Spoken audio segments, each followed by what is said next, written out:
Puerto Rico, a la familia Fontanet, allá en Cupe Alto y lo Mejía en Vega Baja. ¡Que gocen! ¡Sí!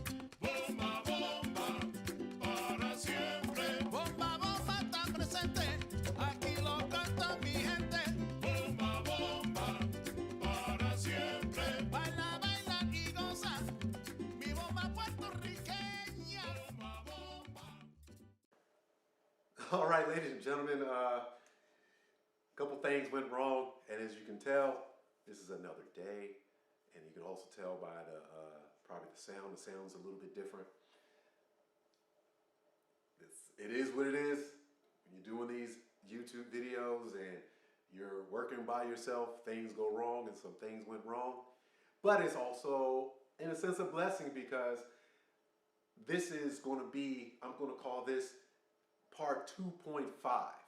2.5 because a lot of things changed, or I had a lot of additions after the video was shot.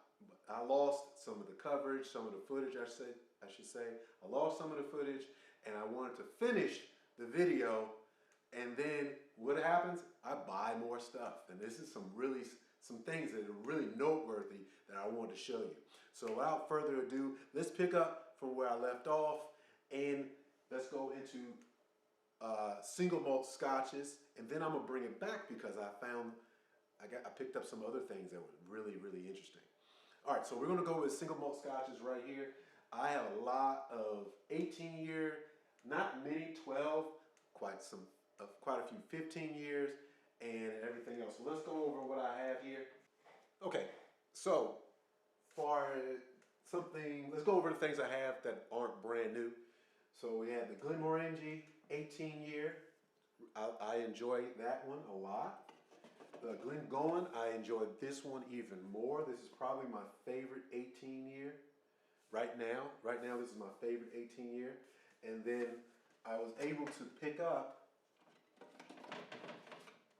the Glenfiddich 18-year. I've never had it before. So you may see some videos coming out with this sometime soon, tasting it, trying it for the first time, but I don't know when this is going to take place, but I'll definitely give this a try sometime soon. And then I have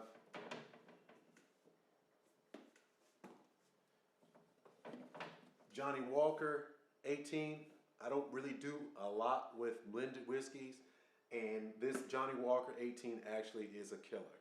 So if you're trying to save some money on good scotch, not single malt scotch, but good scotch, the 18-year is actually damn good. It is surprising how good the 18-year Johnny Walker is.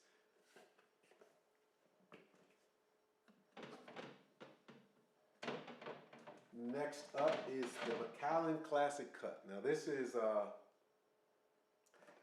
issue. This is an issue with me. This has not been opened, and I fear I may never open it. I fear it because I like this a lot. Pound for pound, I will tell you, pound for pound, and I can make it its own video, but pound for pound, this is the best single malt scotch you can have. Pound for pound. Now, also, I picked up before, when I lost this video, and this is another example of some things I picked up after the video was shot the first time, Dalmore 18. I had never had this before. I think I'm going to drink this. I think. It's a good chance I will. I'll probably drink this before I drink the Macallan Classic Cut. I know, you know. Do I have any real first world problems, I guess? I guess that's what you would call it, first world problems. All right, let's go down to some younger. Oh, wait a minute, I have an 18. One last 18 is the Glenlivet 18. The Glenlivet 18, this is the one I like the least.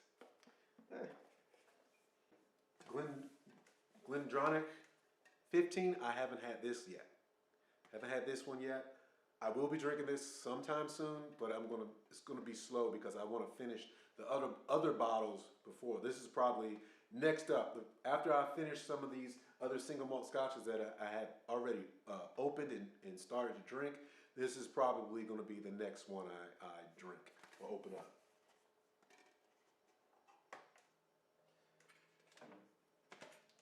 Now this is, I'm going to feature this in its own video sometime soon. This is something I keep buying, and that's going to be the title of the video. Distilled aged spirits, whiskey that I keep purchasing. This is it. This is the best. This is probably the second best all around pound for pound single malt scotch I like to purchase.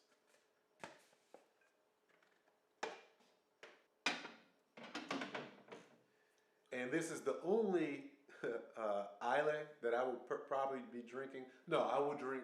I had some Lagavulin. I like Lagavulin, but the Bunnahabhain is probably one of the few Isleys that I actually like. I don't do the smoky. I don't do the smoky peaty stuff. This is the another one that I keep making purchases of. This is the Caribbean Cask, the 14-year Balvenie is another one that, man, they do really well, especially for the price. And again, they go well with a cigar. They go really well with a cigar.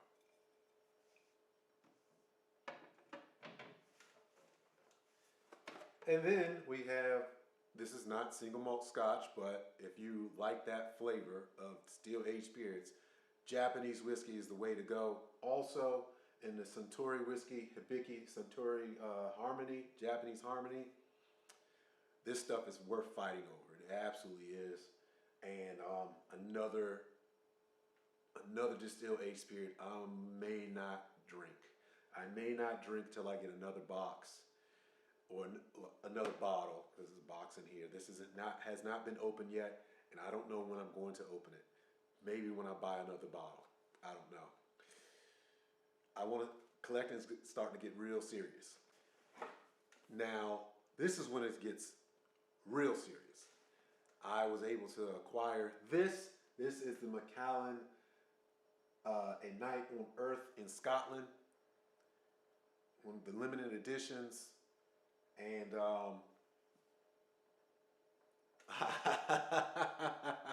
that's all I have to say. It has begun. It has begun. All right. I don't want to say anything else. I'm not opening this. This is not for drinking. Not at all. Nope. Nope. And if you see me drink it on video one day, I guess I lied. I don't know. But I don't plan on drinking this at all. As I said before, I can't go over every single one. The video will be way too long. So I'm going to go over some cognacs. Go over some cognacs that really stand out, and also some brandies that really stand out. Because everything up here is not a cognac, but it's the same flavor profile of brandy also, of cognac. My favorite thing to drink is cognac or cognac flavored types distilled aged spirits. So let's go ahead and get started into there. With a brand that I've talked about before, Tesseron. Tesseron is another brand I talked about before. And the Lot 90, far as XO cognac, nobody can deal with this. Nobody can compete against the price compared to the flavor and the quality that comes from this. Now, one of the coolest bottles right here, the Hardy Cognac Hardy, 1863 Legend. This is a Napoleon. If you're not familiar with Napoleon, Napoleon is a level in between the VSOP and XO. You're getting really good eau de vie, really good cognac, but not the price that you would pay for XO. Now, as I talked about before, this right here is Laubade XO. Laubade XO is a it's a Armagnac. As I said before, not all of these are Armagnac, but they have cognac type flavors.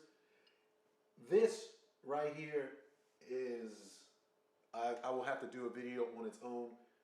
Really special in the sense of you can have high quality without paying the high cost. And that's what this is. This Laubade XO. Almost identical, same box. I mean, same container, same glass bottle. The ABK6 XO. This is a cognac. Almost the same kind of scenario where every brand that you've heard of, yeah, it's probably good, but the brands you haven't heard of most likely are better, and this is one of them. ABK6 is a brand that you probably haven't heard of that is really good.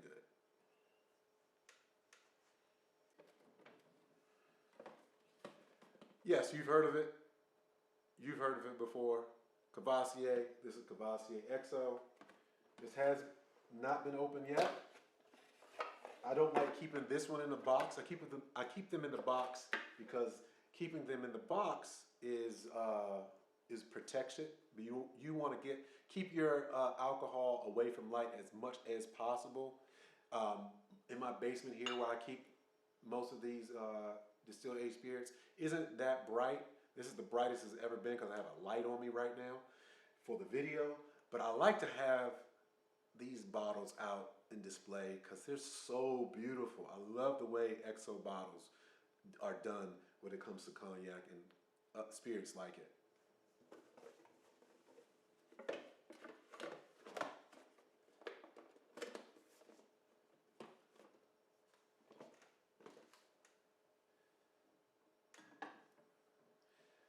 Frappin or Frappin. This is the Cigar Perfect. I did a video on this already. Good one. It's an XO. It's an XO. Something I've never had before that I'll probably give it a try sometime soon.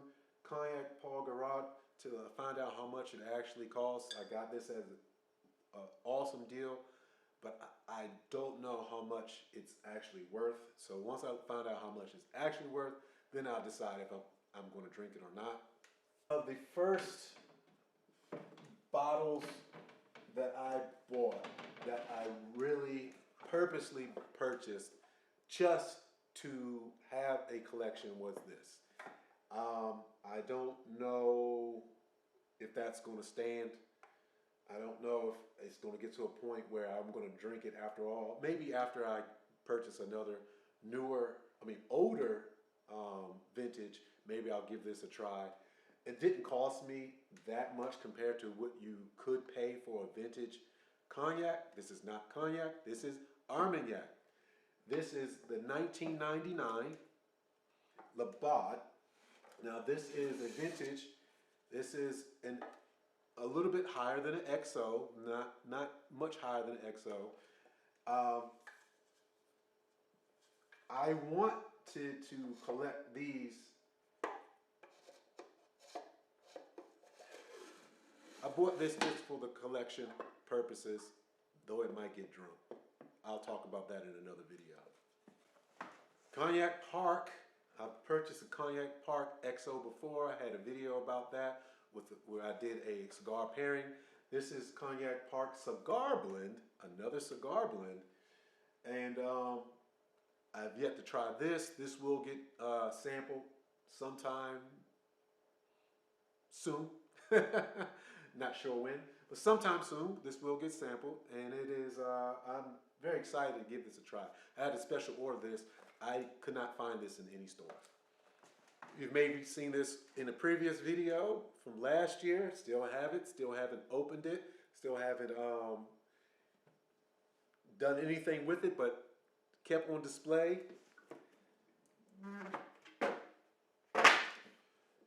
Remy Martin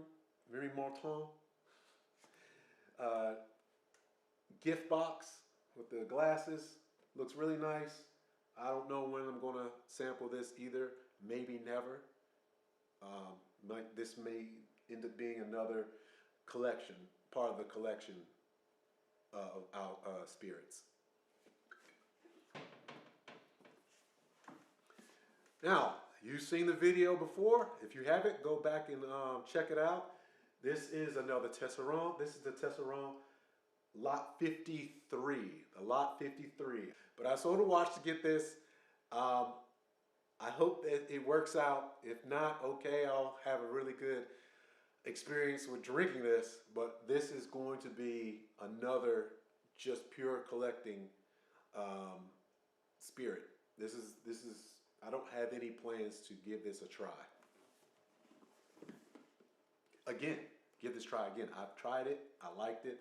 I enjoyed it. Look at that presentation. Really nice presentation. All right, that's it for the video, guys. I hope that you found this helpful. I hope you this is a little bit entertaining and maybe help you understand what still age spirits you probably should look into, or maybe even collect. I'm Charles Walhingford, and these whiskeys, cognacs, and all the rest of the